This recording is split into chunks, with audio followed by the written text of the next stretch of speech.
பருப்பு துவையல் செய்யறதுக்கு 1/4 கப் துவரம்பருப்பை கடாயில் பக்குவமாக வறுத்துட்டு ஆற வச்சு மிக்ஸி ஜாரில் சேர்த்துக்கலாம். கூடவே 2 டேபிள் ஸ்பூன் தேங்காய் துருவல்.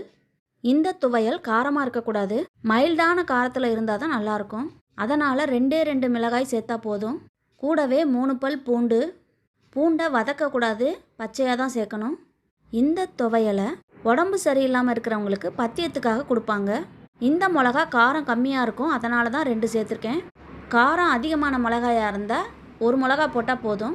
தேவையான அளவுக்கு கல் உப்பையும் சேர்த்து ஃபஸ்ட்டு ட்ரையாக அரைச்சி எடுத்துக்கலாம். இந்த மாதிரி அரைச்சதுக்கப்புறம் கொஞ்சமாக தண்ணி சேர்த்துக்கோங்க. இதை தண்ணியாக அரைக்கக்கூடாது, கெட்டியாக அரைச்சாதான் நல்லாயிருக்கும்.